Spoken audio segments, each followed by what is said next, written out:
오늘의 말씀은 디모데전서 4장 15절입니다. 신약 340페이지입니다. 다 찾으신 줄 알고 봉독 올리겠습니다. 이 모든 일에 전심전력하여 너의 진보를 모든 사람에게 나타나게 하라.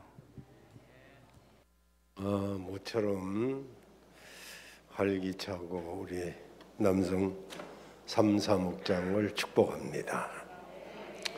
오직 예수님밖에 없습니다. 새는 날개짓을 멈추면 추락합니다. 오리는 다리짓을 멈추면 익사합니다. 연어는 강물을 거슬러 올라가지 아니하면 번식을 할 수 없습니다.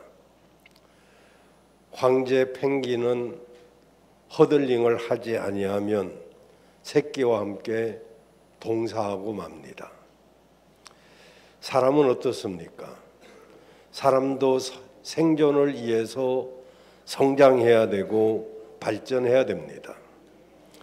빠르게 변화되는 이 현대 사회에서 생존은 이제 먹고 사는 것이 아니게 되었습니다. 남들만큼 살지 않으면 사는 게 아닌 그런 시대를 우리가 살아가고 있기 때문에 자신이 스스로 발전하지 아니하면 언제 어떻게 도태될지 모르는 그런 시대에 우리가 살아가고 있습니다. 만약에 사람이 성장과 발전의 변화가 없었다면 오늘의 문명과 문화를 이루어내지 못했을 것입니다. 마치 박쥐처럼 동굴 속에서 웅크리고 살 수밖에 없었을 것입니다. 그래서 중국의 탈무드라고 일컬어지는 증강현문에 보면 배움은 물을 거슬려 올라가는 배와 같아서 앞으로 나아가지 아니하면 퇴보한다라고 말하고 있습니다.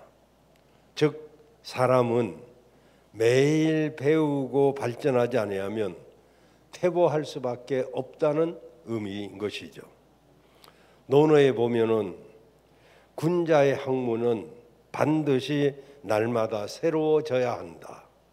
날마다 새로우면 날마다 진보한다.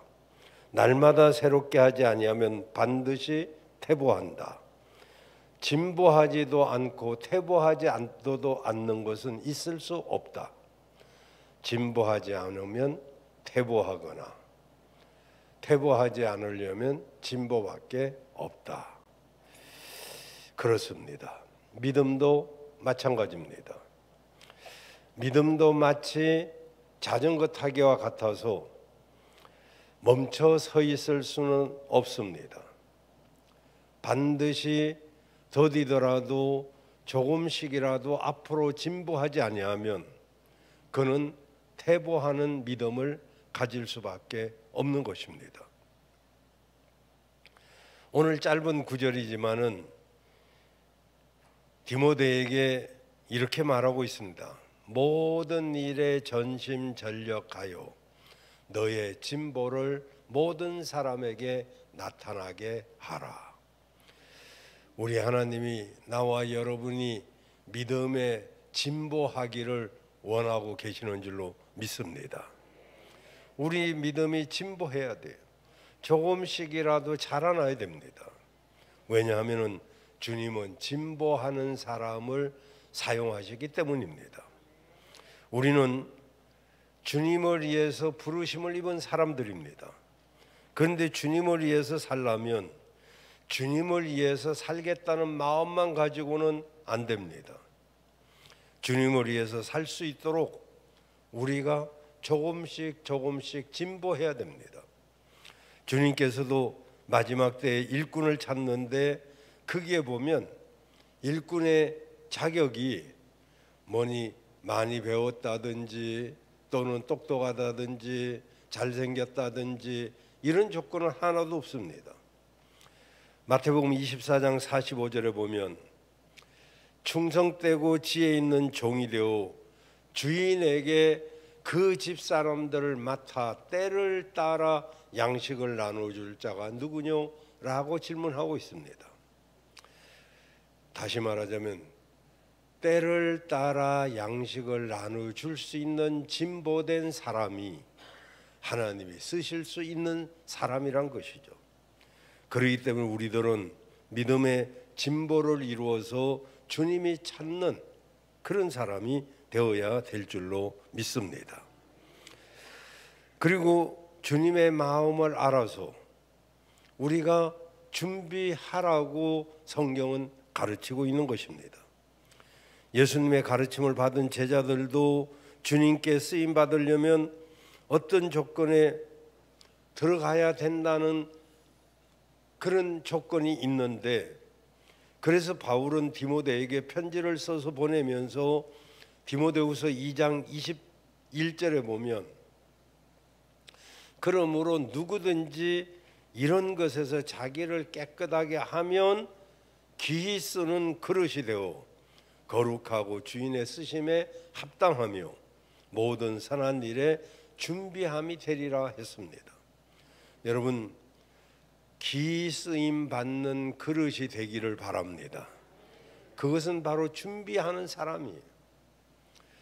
평소에 준비하지 않는 사람이 어찌 어떤 일을 당할 때 그 일을 감당할 수가 있겠습니까?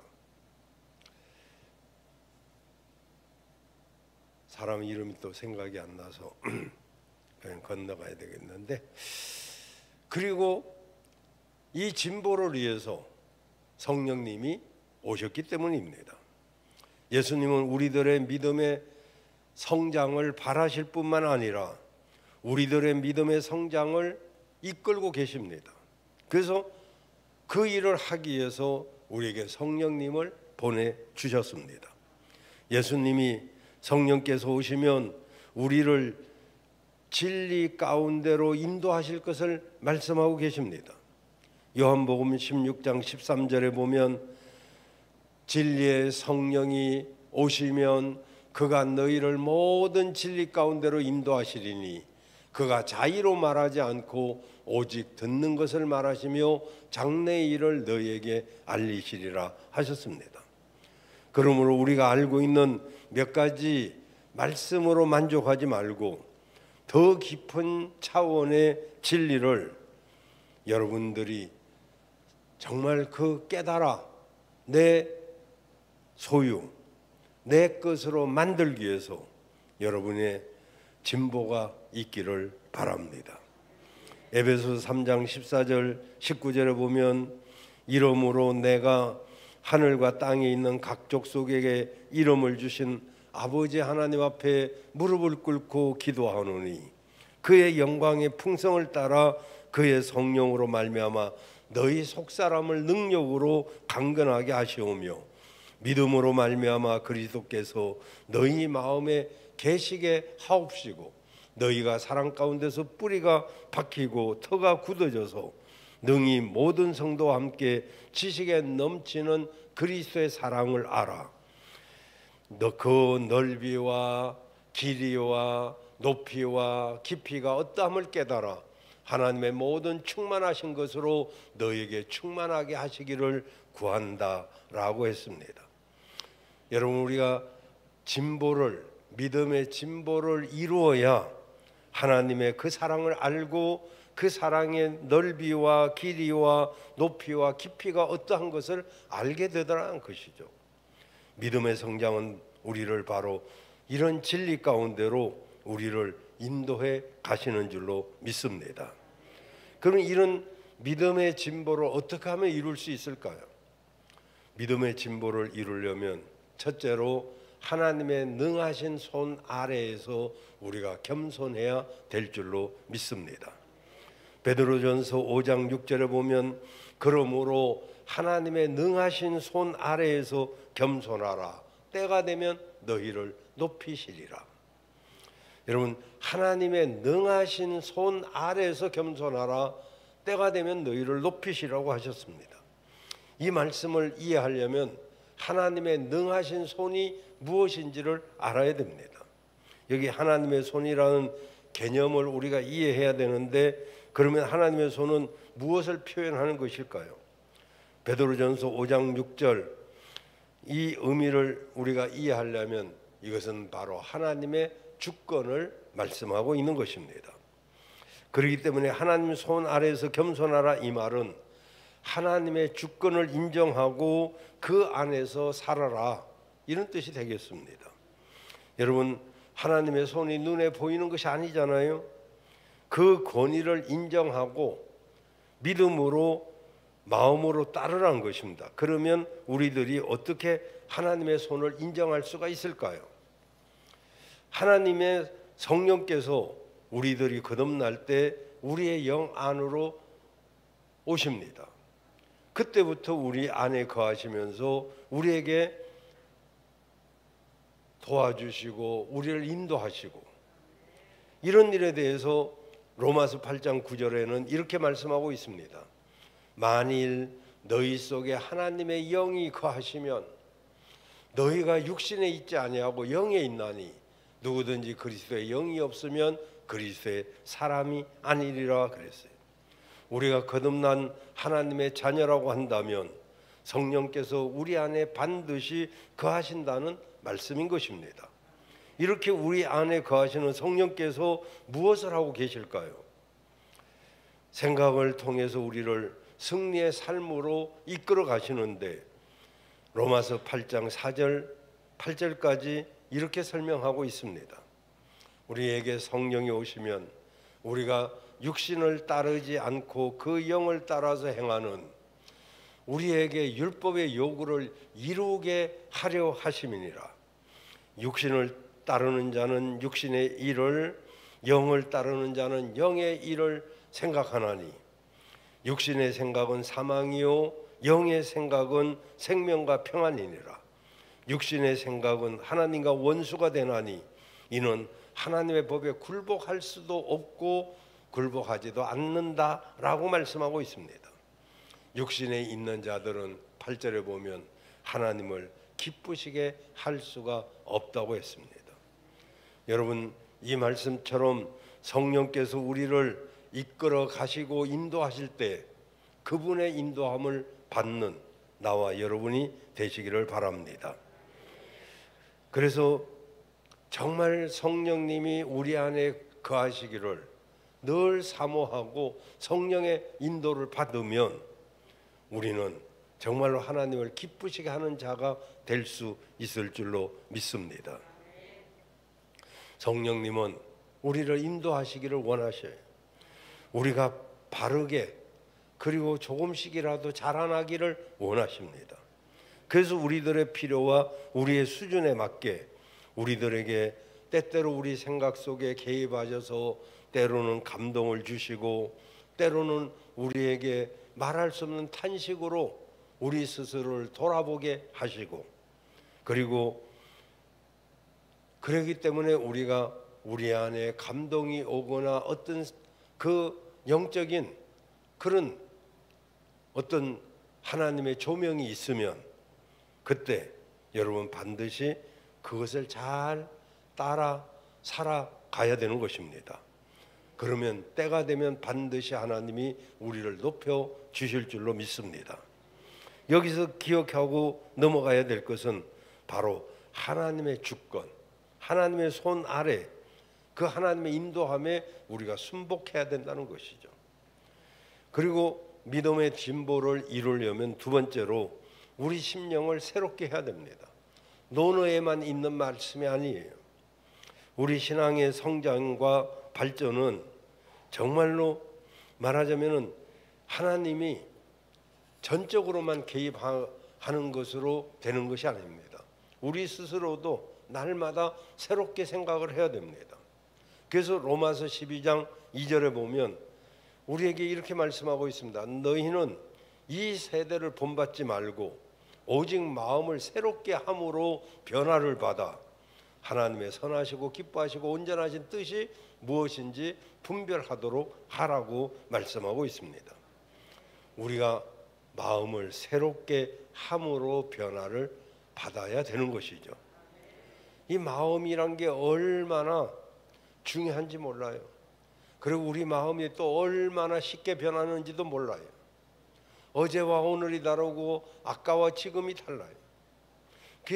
그렇기 때문에 이 마음을 우리가 잘 다루지 아니하면, 그래서 잠언서에는 항상 그렇게 말씀하고 있어요. 늘 세상에 그 어떤 지킬 것보다도 더욱 너의 마음을 지키라고, 마음을 새롭게 하라고. 여러분, 이것은 영을 새롭게 하라는 말이 아닙니다. 여기 마음을 새롭게 하라고 한 이 단어는 우리의 이해, 우리의 생각, 우리의 판단, 우리의 결심, 이런 뜻을 가지고 있습니다. 그렇기 때문에 이런 것들을 어떻게 새롭게 할 수 있을까요? 바로 하나님의 말씀을 통해서 우리는 새롭게 할 수가 있는 줄로 믿습니다. 그래서 로마서 7장 7절에 보면, 그런즉 우리가 무슨 말을 하리요? 율법이 죄냐? 그럴 수 없느니라. 율법으로 말미암지 않고는 내가 죄를 알지 못하였으니 곧 율법이 탐내지 말라 하지 않으였더라면 내가 탐심을 알지 못하였으리라. 하나님의 말씀을 통해서 내 자신의 불의를 깨닫게 한 것을 표현하고 있는 것입니다. 이렇게 우리가 어떻게 우리의 잘못된 그 생각들을 바로잡을 수 있을까요? 바로 하나님 말씀 아니면 우리의 마음에 잘못된 것을 알 수도 없고 바로잡을 수도 없어요. 그래서 로마서 7장 9절 그 뒤에 보면, 전에 율법을 깨닫지 못했을 때는 내가 살았는데 계명이 이름에 죄가 살아나고 나는 죽었도다 라고 말씀하고 있습니다. 우리가 하나님의 말씀을 모를 때는 정말로 죄가 죄인지도 모르고 살 때가 있었습니다. 그렇지만은 하나님의 말씀을 통해서 우리 잘못된 행실을 알게 되기 때문에 때때로 괴롭고 힘들기도 합니다. 그런데 그것이 내 양심이 살아있다는 거 아니겠습니까? 죽은 사람은 죄의 무게도 모릅니다. 그래서 한 청년이 전에 말씀드렸습니다마는, 목사님, 죄가 무겁다고 그러고 죄의 무게가 크다고 그러는데 죄가 무게가 얼마나 되는데요? 여러분, 죄의 무게가 얼마나 될까요? 죽은 사람에게는 이 강단만한 돌을 올려놔도 무게를 모릅니다. 그러나 살아있는 사람에게는 이만한 돌만 오랫동안 얹어놔도 답답하고 힘듭니다. 다시 말하자면 죄가 죄인 것을 모른다는 것은 바로 내 신앙 양심이 죽었다는 것이죠. 내가 율법을 통해서 죄를 알게 되면 그만큼 괴로울 수도 있어요. 왜? 그것은 내가 살아있기 때문에, 전에는 죄라고 생각하지 않았던 것들이 죄로 느껴지고, 그리고 그 죄 때문에 괴로워하고, 내가 신앙생활하는 게 더 힘들어지는 것 같이 느껴지기도 하고, 그래가지고 우리가 죄에서 자유를 얻어야 되는데 오히려 말씀에서 자유를 얻으려고 믿음에서 이탈해 가는 사람들이 있더라, 이런 이야기예요. 여러분, 그러므로 우리 믿음이 진보하지 아니하면, 자라나지 아니하면 우리 스스로가 말씀을 배워야만 되죠. 근데 이 배우는 것이 겸손하지 아니하면 배울 수가 없습니다. 여러분, 지식도 배움도 다 겸손한 사람의 것입니다. 저 사람한테 뭘 배울 게 있어? 이런 생각을 하는 사람은 결코 배울 수가 없습니다. 사실 많이 배우면 배울수록 내가 모르는 것이 많다는 것을 알아야 진짜 배우는 것이죠. 어설프게 조금 아는 사람들이 얼마나 아는 체를 아는지, 우리도 노예를 가보거나 학교를 가보거나 그러면 새카만 후배들이 뭘 안다고 막 굉장히 자기들끼리 토론도 하고 뭐 아는 체를 하는데 가만히 들어보면 참 우습기도 하고 자기 아는 것이 전부인 것처럼 행동하는 사람이 얼마나 많은지 모릅니다. 근데 여러분, 공자가 위대한 것은 왜 위대합니까? 세 사람이 길을 가면 그 중에 내 스승이 있다고 했습니다. 공자 같은 사람이 누구한테 뭘 배울 필요가 있겠어요? 그런데도 공자는 모든 사람이 자기 스승이다 이렇게 생각을 했기 때문에 모든 것으로부터 다 배웠습니다. 잘하는 사람한테는 잘하는 걸 배우고 잘못하는 사람한테는 저렇게 하면 안 되겠지 그것도 배우고 다 배우는 것이죠. 여러분, 겸손해야 배우는 것입니다. 그리고 믿음의 진보를 이루려면 성령의 도우심을 받아야 되는 것입니다. 사실 우리가 하나님의 말씀을 읽어도 바르게 깨닫는 것은 성령님의 도우심이 없이는 불가능합니다. 하나님의 말씀은 머리가 좋다고 깨달아지는 게 아닙니다. 배웠다고 깨달아지는 것이 아닙니다. 이 말은 말씀을 머리로 이해 못한다는 그런 말이 아니라 하나님의 영으로 받아들이지 못한다는 말입니다. 정말 제가 그전에 서점에서 책을 사려고 갔는데 도올 김용옥이라는 사람이 성경 주석을 쓴 것을 보고 놀란 적이 있습니다. 제가 그때 알기로는 그 사람은 예수를 믿는 사람이 아니었습니다. 그런데도 머리가 좋아서 그의 호는 돌인데, 정확하게 말하면 도올인데 내가 볼 땐 돌이에요, 돌. 하여튼 사람을 무시하는 게 아니라 머리가 너무 좋은데 그래서 성경을 해석하는 주석을 쓸 수 있었는지는 몰라도 여러분, 그 내용은 그의 영혼에는 아무런 영향을 주지 못했단 말이죠. 머리가 좋다고 해서 성경을 이해하고 알 수 있는 것이 아닌 것입니다. 이렇게 하나님의 말씀은 머리가 아니라 우리 영으로 들어오려면 성령께서 조명해 주셔야만이 가능한 거예요. 그래서 우리가 성경을 읽을 때는 반드시 성령의 조명을 구해야 됩니다. 하나님, 이 말씀이 무슨 뜻입니까?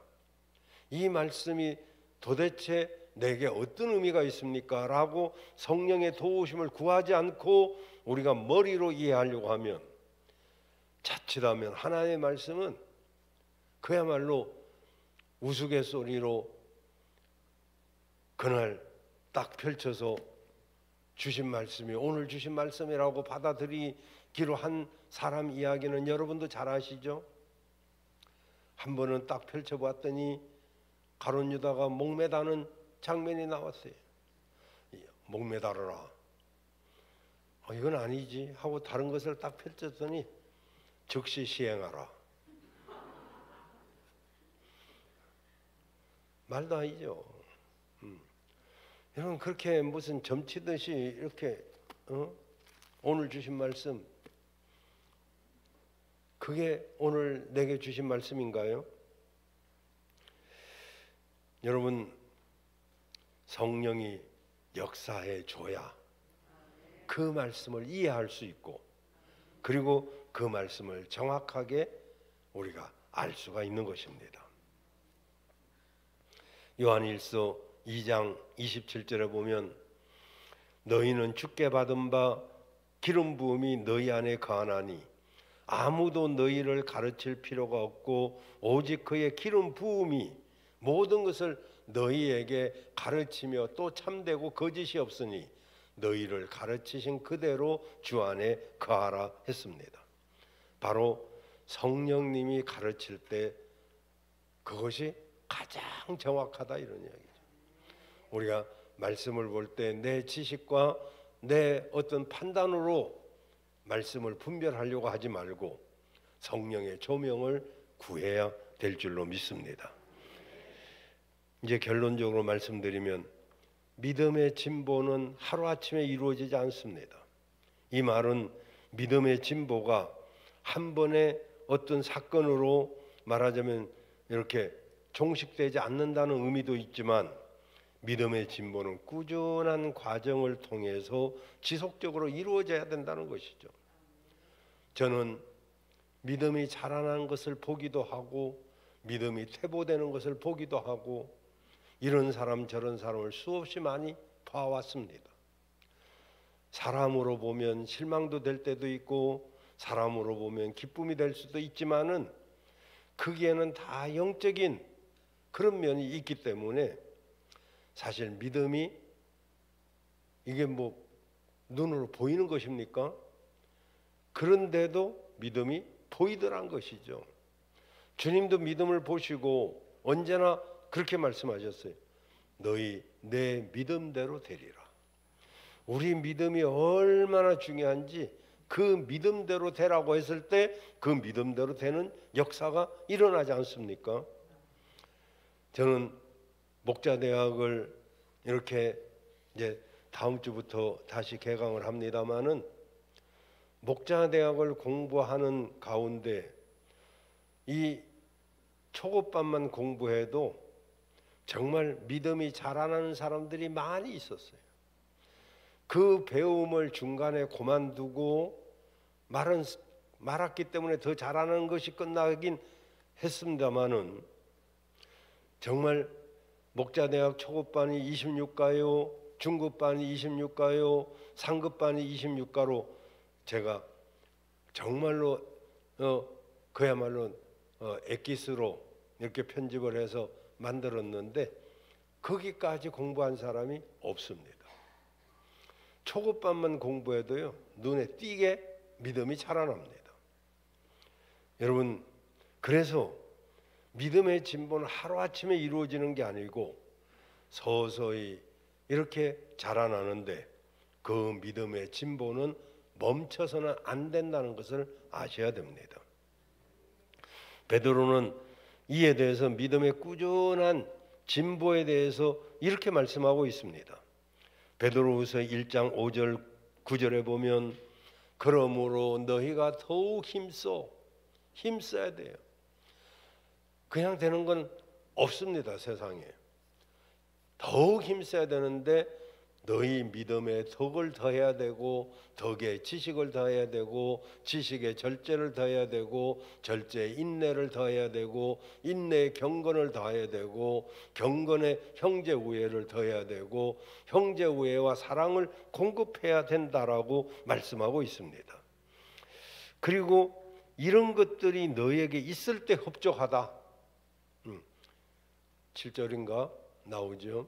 이런 것들이 너희에게 있을 때 흡족하고 너희로 우리 주 예수 그리스도를 알기에 게으르지 않고 열매 없는 자가 되지 않게 할 수 있는 그것이 바로 우리가 진보하는 데서 있을 수 있다 이런 이야기죠. 그런데 이런 것을 하기에 게으르지 말고 열매 없는 자가 되지 않게 하고 그러나 이런 것이 없는 자는 8절 9절 계속 봐야죠. 이런 것이 없는 자는 소경이라 멀리 보지 못하고 그의 옛죄가 깨끗하게 된 것을 잊어버렸다. 그렇게 말하고 있어요. 진보가 계속되지 않으면 옛날에 그 믿음 다 잊어버렸다는 거예요. 다. 우리들의 믿음의 정도가 어디에 이르렀든지 상관없어요. 어디에 이르렀든지 괜찮아요. 그러나 거기서 한 단계 한 단계 진보가 되어야지 이만하면 됐다라고 생각하는 순간 누가 넘어집니까? 선줄로 생각하는 그 사람이 넘어지잖아요. 우리는 서 있는 사람이 아니라 우리는 자라나는 사람인 줄로 믿습니다. 자전거는요 서 있을 수가 없어요. 저 같으면 서 있기는 합니다만은 전 자전거를 워낙 잘 탔어요 옛날에. 그렇지만 서 있는 것도 단 뭐 한 5초, 10초 뭐 이 정도지 더 이상은 서 있을 수 없어요. 안 넘어지기 위해서는 서서히라도 밟아야 되는 것이죠.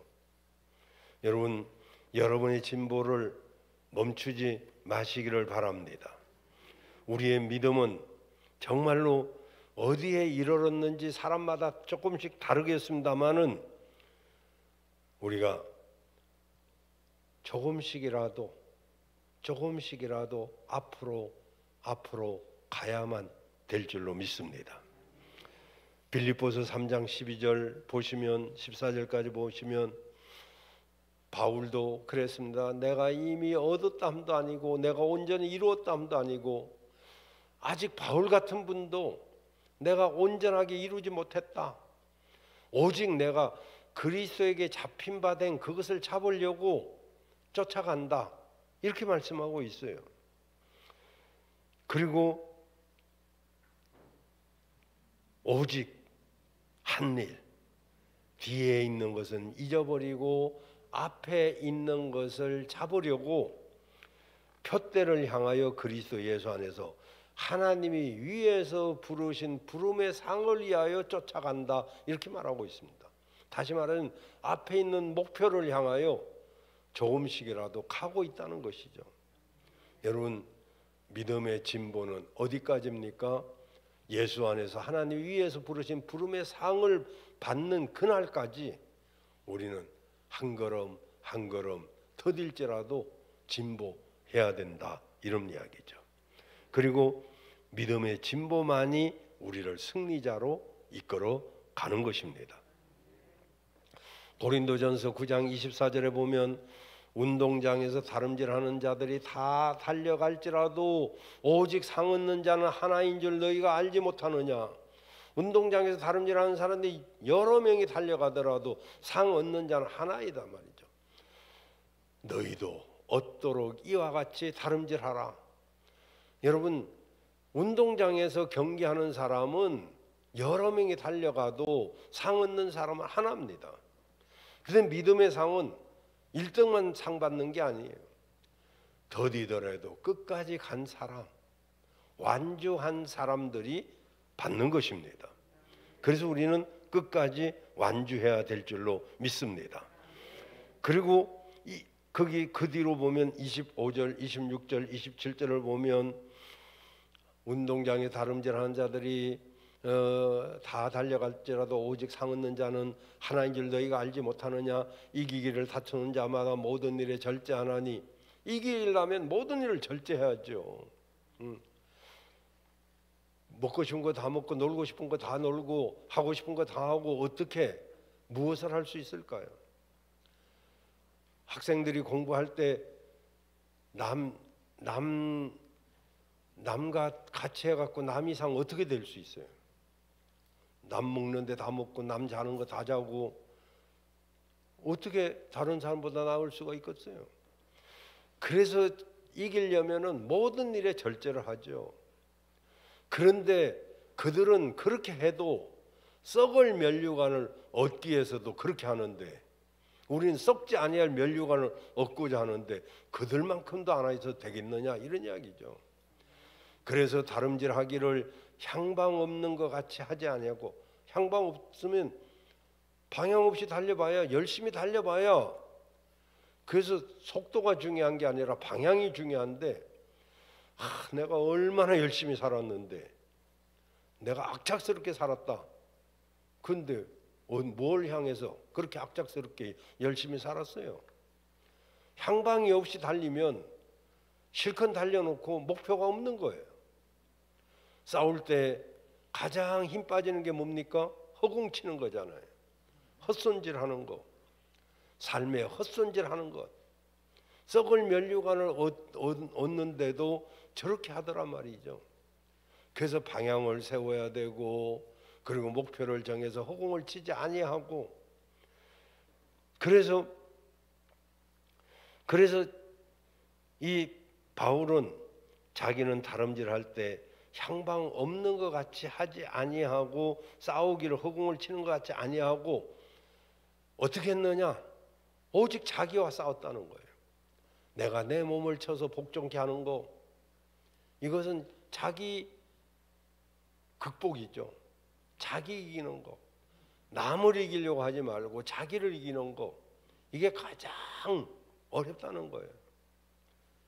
남은 힘이 모자라면 포기하면 되고, 이기만 하고 만만하면 뭐 어떻게 하고 뭐 그러지만은, 자기는 안 이겨도 괜찮고 이겨도 괜찮고 그렇게 생각하는 사람이 대다수단 말이에요. 근데 자기를 못 이기는 사람이 무엇을 이길 수 있겠어요? 그게 굉장히 어려워요. 저는 내가 무슨 뭐 운동을 해서 선수가 되겠어요, 내가 뭐 잘 먹고 잘 살라고 운동을 하겠어요. 저는 운동을 쭉 하면서 늘 나 자신과의 싸움에서 한번 이겨보려고 애를 씁니다. 내 자신과 싸워서 이기는 것이 가장 어려워요. 목회가 어렵다 해도 뭐이 어렵습니까? 세상에 어렵지 않은 것이 어디 있어요? 근데 가장 어려운 것은 뭐 환경도 아니고 재정도 아니고 사람도 아니에요. 오직 어려운 것은 내 자신입니다. 내 자신이 믿음이 충만하고 내 자신이 주님만 바라보면 그렇게 어려울 것도 없었어요. 근데 내가 주님을 바라보지 않고 현실을 바라보고 사람을 바라보면 늘 어려웠어요. 자기를 싸워 이기는 것, 이게 가장 중요한 것이죠. 바로 믿음이 진보하면, 다시 말하면 자라나면 우리는 그 승리도 내 것으로 삼을 수 있을 줄로 믿습니다. 여러분, 고여있는 물은 썩게 마련입니다. 우리는 매일매일 은혜를 받아야 돼요. 어찌 주일날 한 번의 은혜를 받아가지고 일주일을 살아갑니까? 그런 기적이 어디 있습니까? 밥 한 끼는 못 굶어서 삼시세끼를 꼬박꼬박 챙겨 먹으면서 어찌 나는 대표 기도 우리 성도들이 잘합니다마는 혹 어떤 분이 거의 없어요. 어떤 분이 한번 그런 기도를 하는 게 있었긴 있었어요. 오늘 말씀을 받아서 일주일 동안 승리하게 되더라고. 나는 그런 일은 없다고 생각합니다. 어찌 한번 주일 한 번 받은 말씀으로 일주일을 승리하고 산단 말입니까? 그때 말씀을 받아야 우리가 그 말씀으로 힘을 얻을 수 있는 것이지. 그죠? 아니, 똑같은 말씀 들으면 어때요? 우리 아침에도 밥 먹고 점심에도 밥 먹고 저녁에도 밥 먹는 거 아니겠어요? 그래도 그 밥심으로 사는 거 아닙니까? 나이 먹으니까요, 밥심으로 살아요. 밥 잘 먹어야 돼요. 영적은 말할 필요도 없죠. 여러분, 우리는 매일매일 은혜를 받아야 됩니다. 광야에서 주셨던 만나가 하루 지나면 썩어버렸잖아요. 그날 주신 만나를 그날 받아서 먹었을 때 그들은요, 광야를 느끈하게 통과할 수 있었어요. 우리도 이 광야 같은 인생살이 정말 매일매일 하나님의 말씀을 가지고 은혜를 받아 살아갈 때 우리 믿음의 진보가 이루어지게 될 줄로 믿습니다. 오늘 믿음의 진보를 여러분 평생 목표로 삼으시고 승리자가 되어서 주님 앞에 정말 상급받는 우리 목양가족, 특히 우리 남성 3사목장 되시기를 주의 이름으로 축복합니다.